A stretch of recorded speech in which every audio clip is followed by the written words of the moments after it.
Hey, everybody. Welcome to episode 2 of my brand new podcast, still brand new, Who's With Me? I'm your host, Kamau Bell. Thank you for coming back for episode 2, or thank you for starting with episode 2, but go back and pick up episode 1 with Delroy Lindo. That's a great one, too. Anyway, today our guest is my friend and my Congresswoman, Lateefah Simon. Lateefah is incredible. I'm so happy she sat down to talk to me.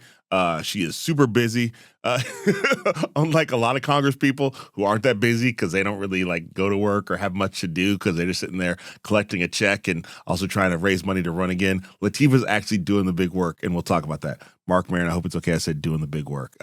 You don't have your podcast anymore, but I'm not trying to take your intellectual property. Shout out to Marc Maron, the OG of this kind of podcasting. Actually, let's talk about that for a second. I'm glad I brought that up. Thanks. Good job me bringing that up. One of the goals of this podcast is to sort of take up space. I'm not trying to take up Marc Maron's space. I love Marc. I was actually one of the most booked guests. I think the most booked guest on WTF, his old podcast, weirdly, just because I was on it early days and kept coming back. So I love Marc. I was in his documentary, Are We Good? Check out his documentary, Are We Good? Out there, wherever it is. And love Marc with all of his sharp edges and also his sensitive heart. I respect that and love that about him, and also his blistering wit, and also his ability to speak truth to power, even speaking truth to power in the comedy industry, where a lot of my it's hard to say fellow comedians, but a lot of the comedians out there have aligned themselves with Trump and MAGA. I don't even want to say they've aligned themselves with the right. They've just aligned themselves with who's in power right now.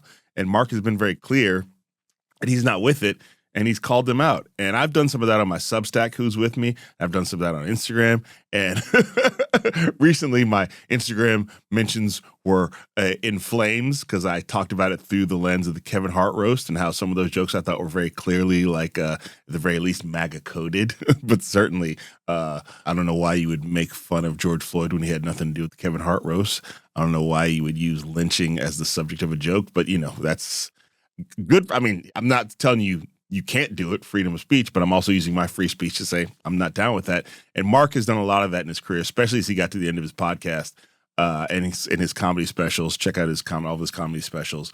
But I feel like I want to be a part of that too. I want to make male-led comedian podcasts great again. That's what I'm here to do. I'm here to make male-led comedian podcasts great again.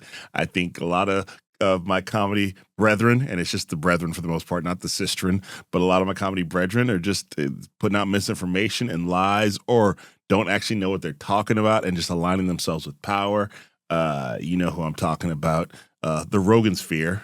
Everybody under that thing called the Rogan sphere. And I don't talk about these people if they just do what they do. When Joe Rogan was just talking about aliens and whether or not we landed on the moon, good for him. But when he starts giving out medical advice, or he has Trump on his podcast and forgets to ask him about the Epstein files, even though Joe Rogan claims to be obsessed with the Epstein files, I feel like we got to do something. When you endorse that guy for president and you live in Texas and that guy's running on the mass deportations and you live in Texas, again, a place where lots of undocumented immigrants live and a lot of Mexican Americans live who are afraid of being swept up in that ice net, and you don't have a lot to say about that, even though you endorse Trump for president. I think I got to say something. And it's so fun to call out your peers, but that's what I got to do. And again, shout out to Marc Maron for showing me the way.